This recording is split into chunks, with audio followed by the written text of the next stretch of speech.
Hey, hi guys. So yesterday we have completed the. Um, I'm not very comfortable saying we've completed the SVM. Matter of fact, we are supposed to look at both classifier and regression, because classifier is where we were actually taking the points and then putting this plane in between, and but whereas we didn't even explore on how the regressor, sorry, the SVM regressor will work. So that's pending. Um, we'll see.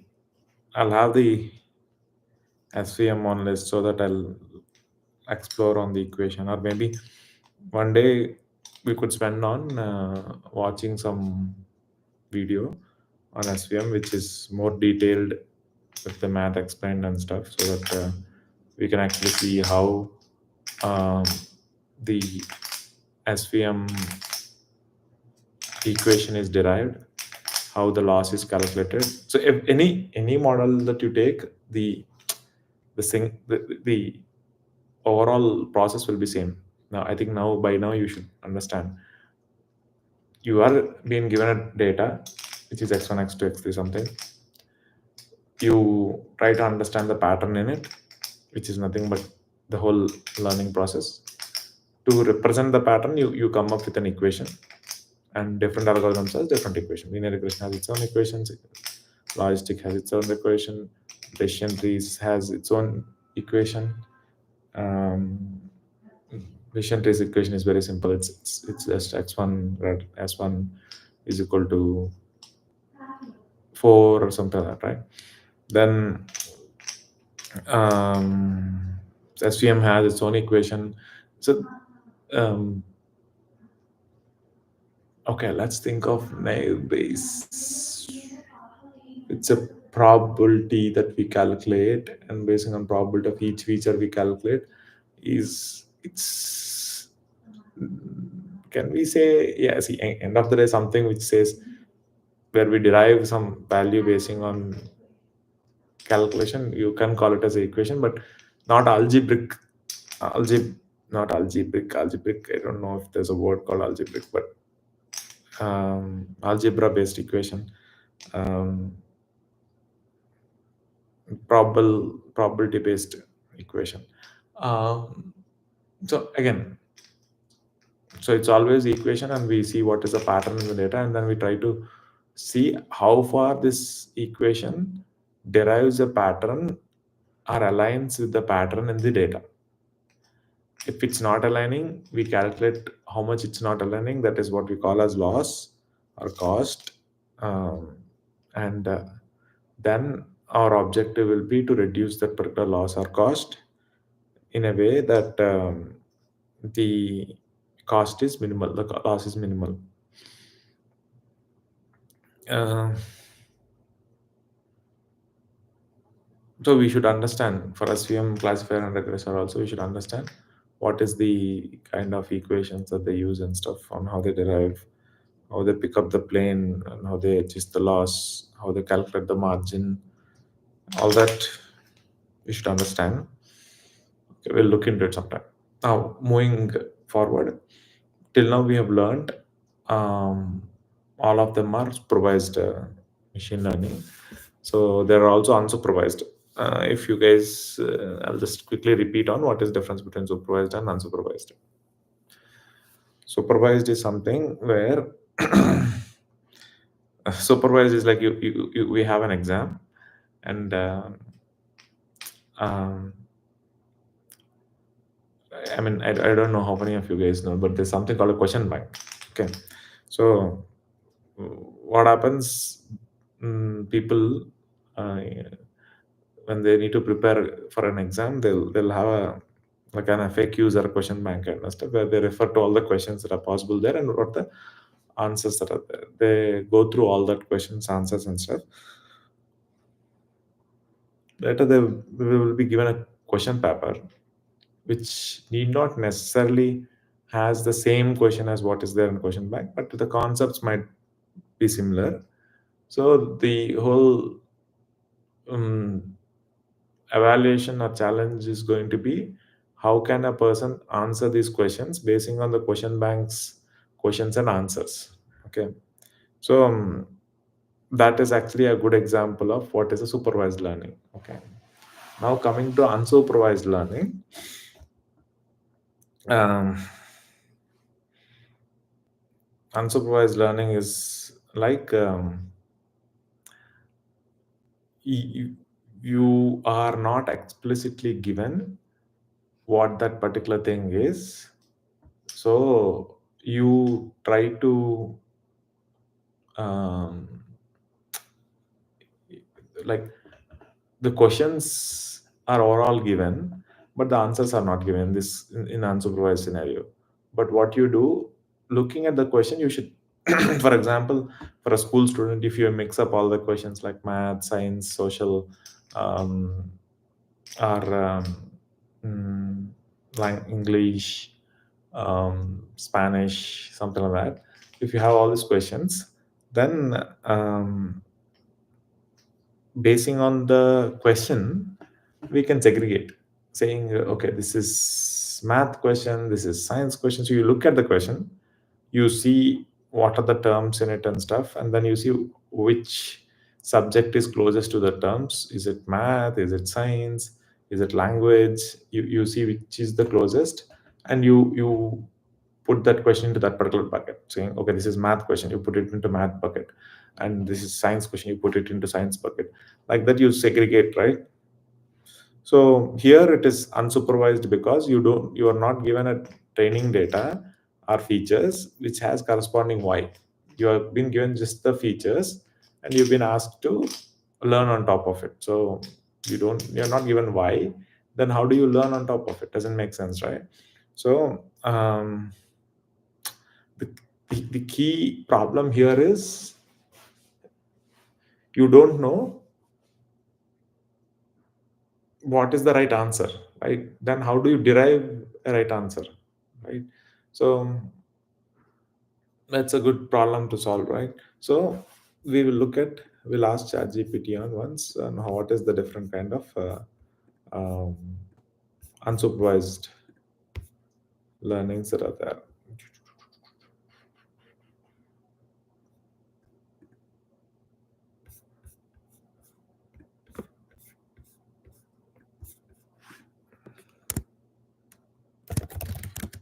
Stop. Top five.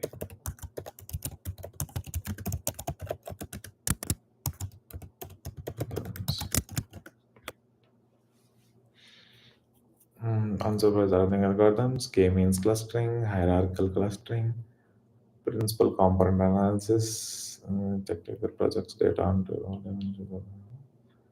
representing the maximum variance.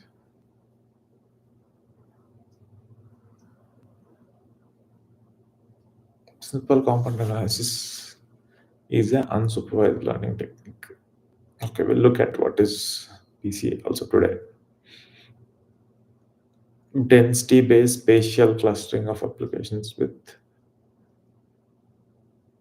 again, autoencoders and neural network architecture used for unsupervised learning. And they consist of encoder network that composes image representation and an encoder that reconstructs the input from encoding. Autoencoders learn to encode data in a way they capture the underlying features. We will cover autoencoders, but not now. Autoencoders will come in closer to NLP and Gen AI. We'll learn it at that point of time. So autoencoders will not be considered. If autoencoders considered, if you look at the remaining, most of them is clustering algorithms. So unsupervised is primarily clustering. What is the meaning of clustering? Is mm, clusters are not nothing but uh, a group of things which has certain similarity or certain purpose or so are actually usually put together into one cluster. Okay, So the cluster term is used in multiple things in computer science, like Kubernetes, big data solutions like Hadoop, and all that stuff has clusters. I mean, the cluster term could also be used in different forms in different technologies and frameworks and stuff, but primarily it is uh, the meaning of it is very similar. That is, a cluster is nothing but a grouping of um, certain you can say data, um, certain servers or something like that together, which either are used for a common purpose or which are used by specific application. This is there is some commonality or relation between those. So they are put into a specific cluster. So um, what happens here in unsupervised learning, the clustering process and stuff. So they we create clusters. We don't know what is the why. So we can't. So previously we know what is the why. So we can label it basing on apples, oranges, and saying, let's say these are all apples. Let's say we put it in red color, and these are all oranges. We can keep it in orange color, and then we our target will be to predict a pattern which where the pattern segregates. If it's a classification problem, then the pattern which segregates these two apples and oranges, so that boundaries, so that it comes in. When something comes in, we'll see, just look at the boundary, right? Which side of the boundary, is it on the apple side of the boundary or is it on the orange side of the boundary? So we just put the point and see, okay, it's on the left side of the boundary, it's apple. Right side of the boundary, it is similar, right? So that's with supervisor. The unsupervised, you don't know, there you've been given all fruits and you don't know what is the names of the fruits or something like that, right? So let's assume you're a small kid and you don't know all the fruits yet, like you have been not been taught different fruits, like me. I for some reason, it's not so good to say, but for some reason I still can't name or identify all the vegetables and uh, majority of the fruits. I don't know what's the names and stuff. So now somebody like me, if I have been given a basket full of fruits and sweets, so not sweets, vegetables with me, then how do I segregate them, or how do I understand the pattern in them? So what I do, because if I know the name, if I know the names, or if I know, so if it's supervised, what will happen is um, people will actually give me some pictures or some kind of a reference data kind of stuff. um, for example, I'm just imagining supervisor and supervisor again. I'm revisiting just to make sure you guys are have a closer understanding. Let's say it's a supermarket, like a grocery store, and there is already vegetables and fruits kept in all the slots, right? You can imagine they're all kind of boxes, and where the vegetables and fruits are already kept. So if it's supervised, they're already placed in those baskets, and all I need to do is I've been given a truck, and then in which we container kind of stuff which has all the vegetables and fruits.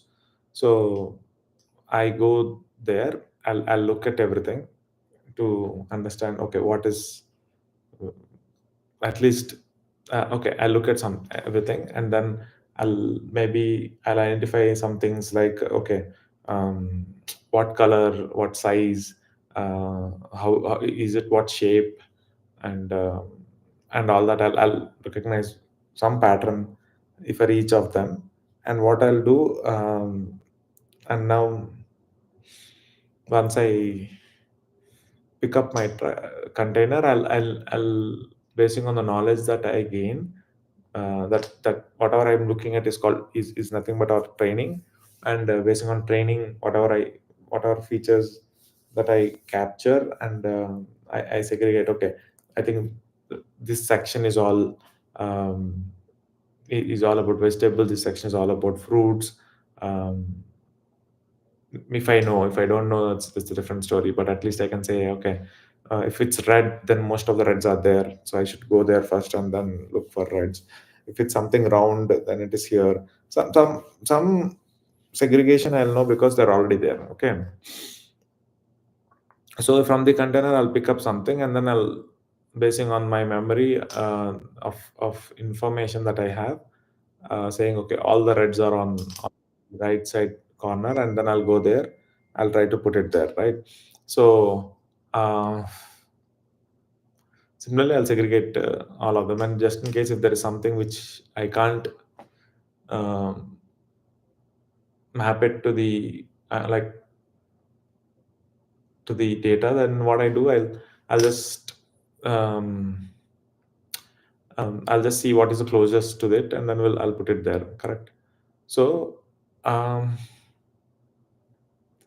that's one way. Second way is unsupervised. If it is, what happens is you've been given you come to the grocery store. You've been given a container, but once you go there, you are the first person. Or like that's the first thing you're doing in the morning, and last night they would have taken off all the things that are there. Now the challenge is you don't have a reference. Don't have a training data. You can't uh, you can't learn from something. You can't identify certain features. You can't identify certain patterns, uh, basing on which you can segregate and put it right. So that's not possible. So then what we could, or is the best we can do is, uh, one thing we should agree on is we can't label them because we don't know. We are not trained. We don't know what is what. We don't even know what are all possible scenarios. For example, what are all the fruits? What kind of fruits? What does the fruit? Different fruit names are there? I don't know. What are the different vegetable names that are there? I don't know. So giving it a specific name is called labeling, or a class or a name or a value is called labeling. So we can't label it. That's not possible. So that's kept aside. What you could do is, what you have is the container of vegetables and fruit. So you can actually pick up and see, okay, what is similar, right? Like all the orange ones you put it in one place, within orange all the green ones you put it in one place, and then within green you can actually distinguish as you add more features to it, green and round, green and green and long, and again green and long with a circular shape, green and long with a and green and long with uh, thin thinner ones, green and long and bigger ones. Like that, you could have multiple segregations, right? So, and you segregate them and you keep it. You don't label them, but you segregate them and you put it into different. There are racks. You can put them into different racks, kind of stuff. But you can't label them. That's somebody with only supervised can come and label them. So your supervisor, maybe he'll come and then label it. There could also be mistakes in that. Maybe few of the vegetables you might have mixed up or something like that, right? So, but still, without knowing, you are segregating it. This is what is clustering. It is too long to explain clustering, but I hope you guys got it. So let's look at k-means clustering as one of the clustering algorithms. The remaining clustering might have a different approach. It's evolving. In unsupervised learning, also they would have started with one way of how they can cluster, and then they would have improved the process further so that you will learn it better way, right? So now coming to k-means clustering, what do they do and how does it work and stuff?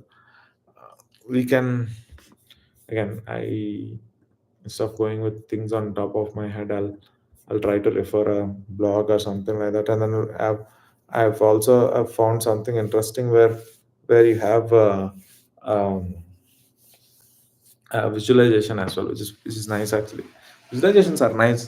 People speaking and I using my hands and saying things is different with, and visualizations are much more you can learn it better. That's actually people prefer visualization, but this is not. I mean, the whole study time is for me to study. It's not focused on visualizations or to show people what it means and stuff. Somebody can learn out of it. It's very nice, but that's okay. K-means clustering. So popular unsupervised machine learning algorithms. We'll just quickly skim through it because we just need to understand what it means, but we don't need to get into the details of how it is calculated or something like that. A cluster refers to a collection of data points aggregated together because of certain similarity. Okay, which is nice. Um, so what you'll do, you'll define a target number k, which refers to the number of centroids you need in the dataset. A centroid is an imaginary or real location representing the center of the cluster. Okay, so um, he should have done put it in a better way. That is, you decide on how many clusters you want to make. Okay, so for example, in our previous example of fruits and vegetables, if you say two, then probably you might end up saying all fruits and all vegetables kind of stuff. That could be your intent. Basing on that intent, you could say, or let's say if somebody would have told you, boss, when he gave you container, he would have told you like there are total six variety of vegetables and maybe four variety of fruits, something like that, right? They would have told you. Then you have at least a reference number saying, okay, as per what this guy told me, there are nine, which of which six. Uh, Did I say? Yeah, okay. Whatever. Five variety of vegetables and four variety of fruits. So it's nine. So we have total nine. So then the k that you see here will be nine. And so your objective is to create nine clusters. So you start off picking up nine centroids, which are centroid, as he was saying, it's imaginary number, but our target is that should be a center of the cluster. So 9 points will create nine clusters basing on those points and stuff. So um, what they do, how do they calculate? We'll look at it. K number of centroids, and then allocates every data points to the nearest cluster and keeping centroid as small as possible. So what they do initially, they randomly take. We'll get to the point saying how we can pick up the points, but let's say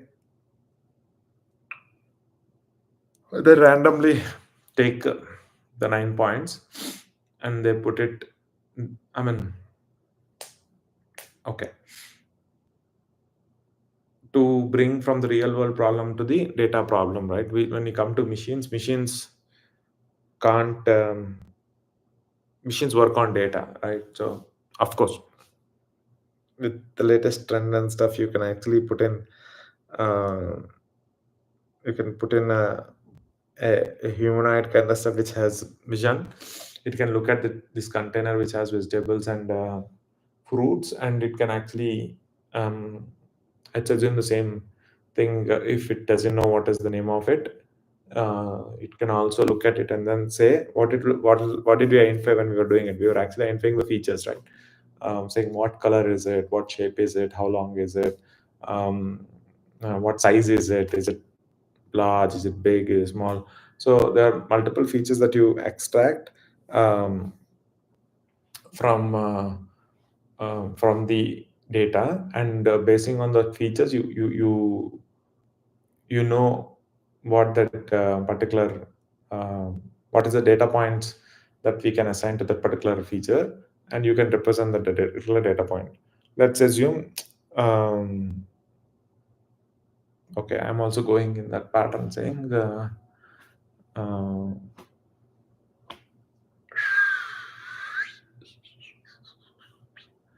thought is if there are multiple features, if you have been given with data with multiple features, if you pick up centroid, okay, that will be also be multi. I think the centroid then will also be multi-dimensional. That is x1, x2, x3, x4, or something like that. Then how do you calculate the so this is a good question to ask. We'll ask ChatGPT later on. But to start off, let's say I take one feature and then and then I'll pick up centroid for that one feature. Like I pick up k 9 values within those particular thing. One thing is for sure, I can randomly pick the points, but I'll just make sure that the points are within the scope of the points that are there.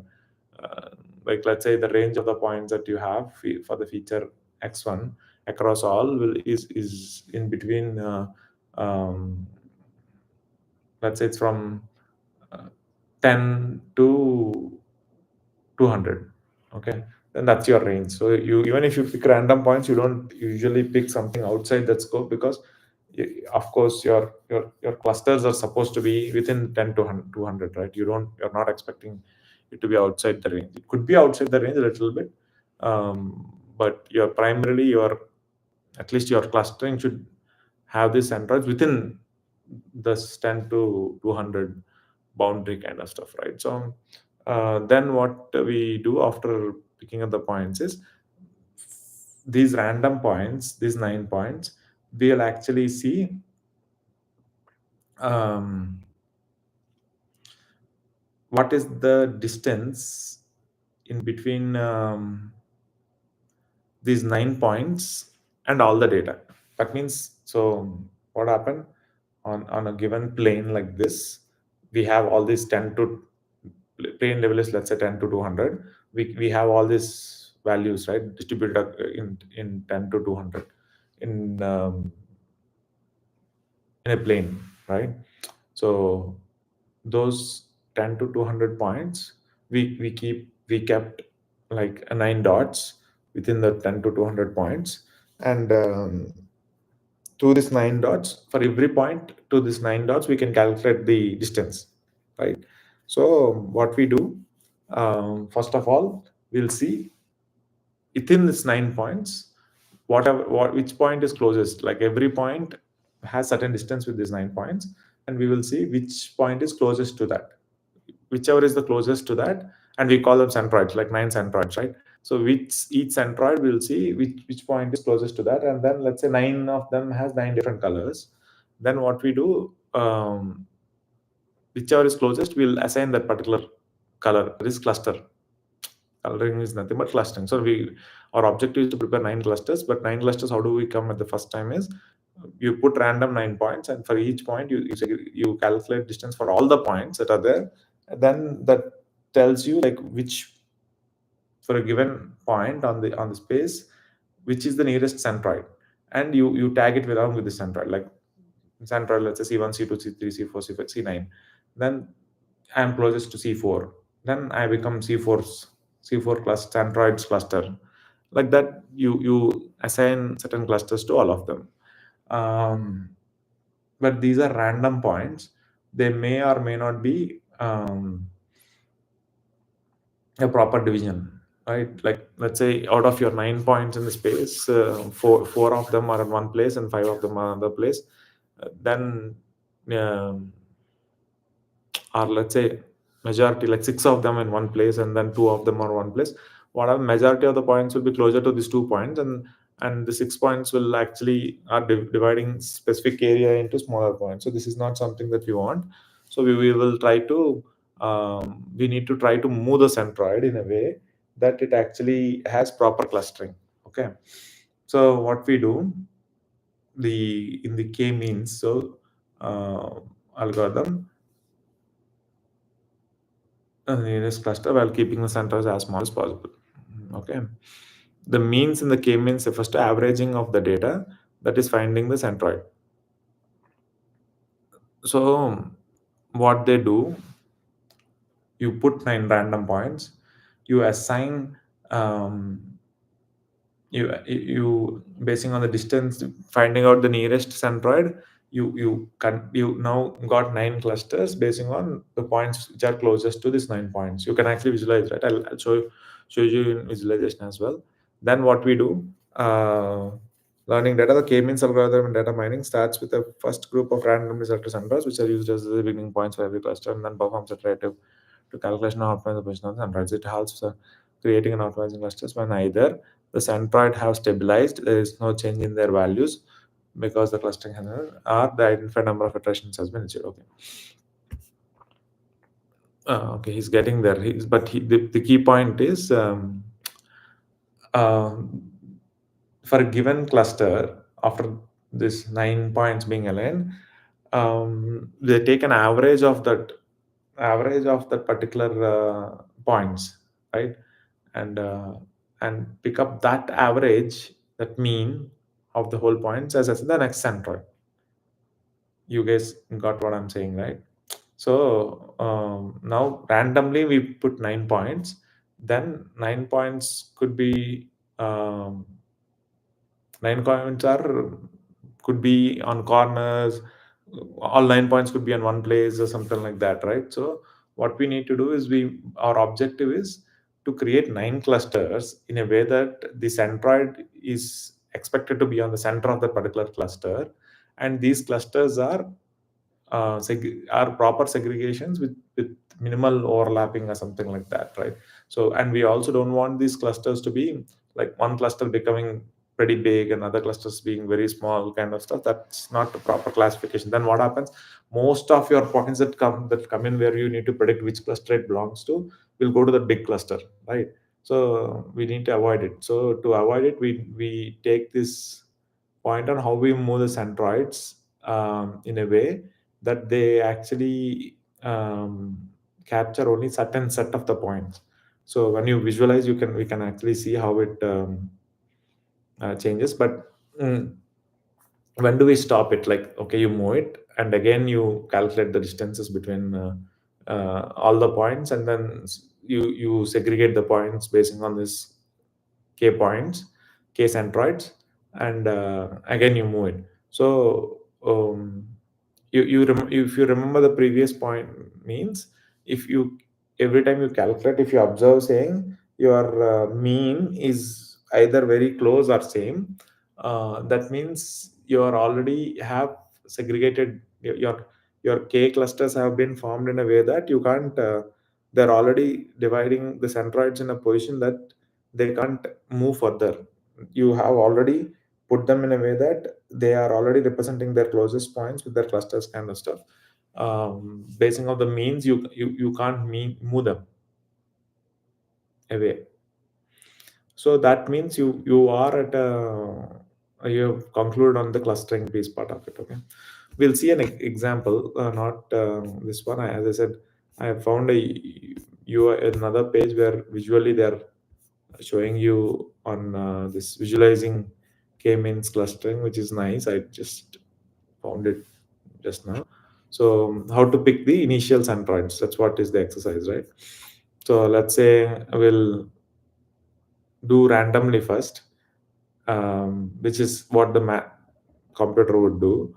And second time when we restart, we'll pick, I'll choose it. Okay, and what kind of data would you like to see? These are all different kind of data. Even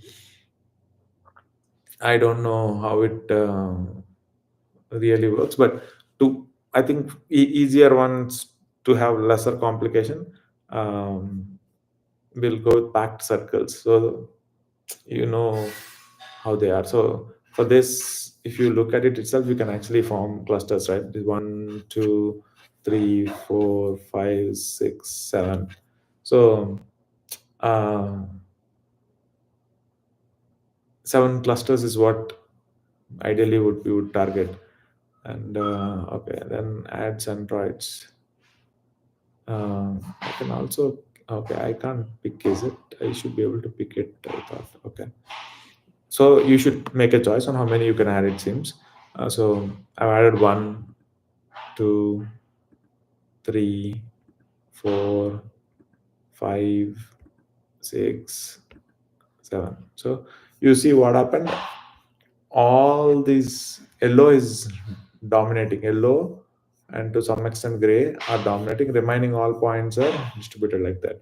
But if you, as per our visual clustering, it should be 6 boxes around, 6 circles, kind of hexagons or something like that around, and then there is one second here. Its meaning is circles actually, but yeah, 7 should be lying that way. So let's say we go. So what happened? Basing on the points, as I said, he has label them. Okay, so what would he would have done is he would have calculated the distance between the given points to all the 7 points, and this yellow points are nearest to yellow centroid. And so what would happen, let's say if this point to yellow centroid distance and this point to gray centroid distance, visually if you see it, it appears like it is almost in the center. But when the value is calculated, it seems the distance between this, let's say it's x, and this is x1 or this is x2, then the distance x1 is less than x2. That's the reason yellow point has come into this one. So like that's how you get it. Then what I said, these are centroids that we picked, correct? Out of all these points, what we do, we calculate a mean, and that mean point will also come on this somewhere, right? So that is where we should move. So if you observe all the points now, the black, gray, yellow, red, and all that, you click on update centroids, then if you observe them, they'll move. Yellow point is here, for example. Let's focus on yellow point. Yellow point is here. Then when we click on update centroid, it will move. See, it moved. It is here.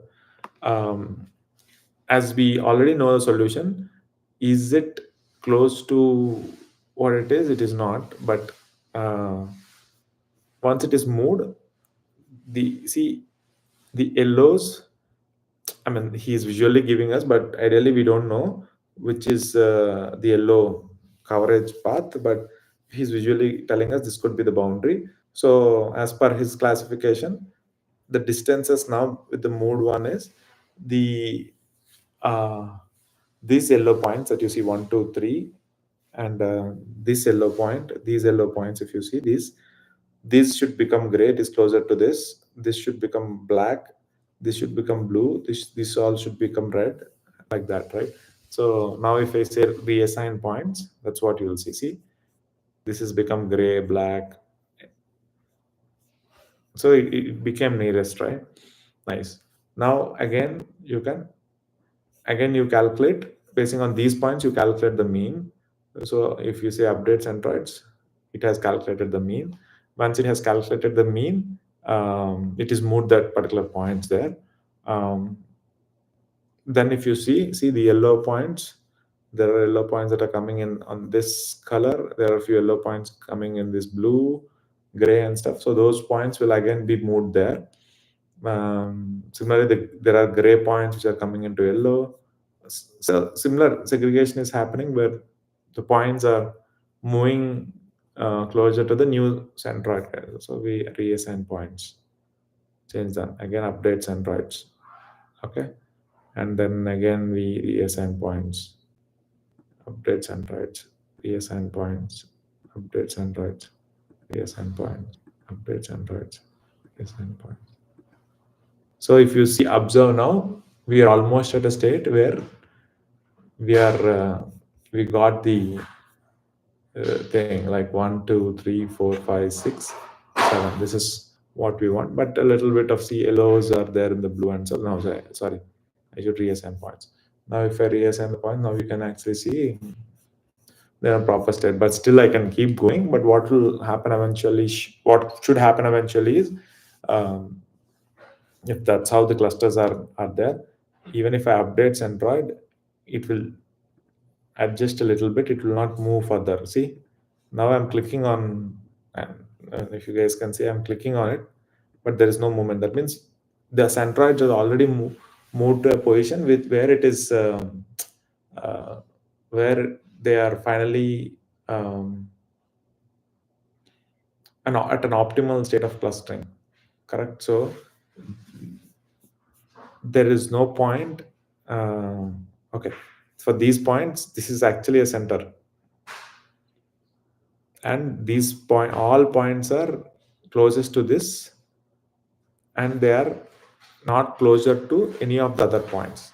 That is the two points. Once it reaches that particular point, we have segregated those points into this thing. So that's how it works. I think that's it. We can't do more on this. Okay, and We can try with I choose, but um,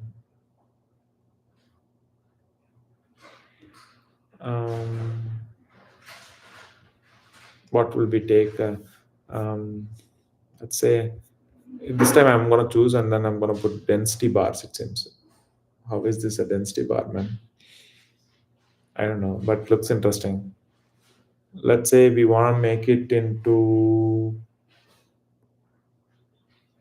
to make it faster as we have low time. So let's make 2 points, one here, another here, and let's try to go and see update reassign points, update reassign points. Oh, this is nice visually.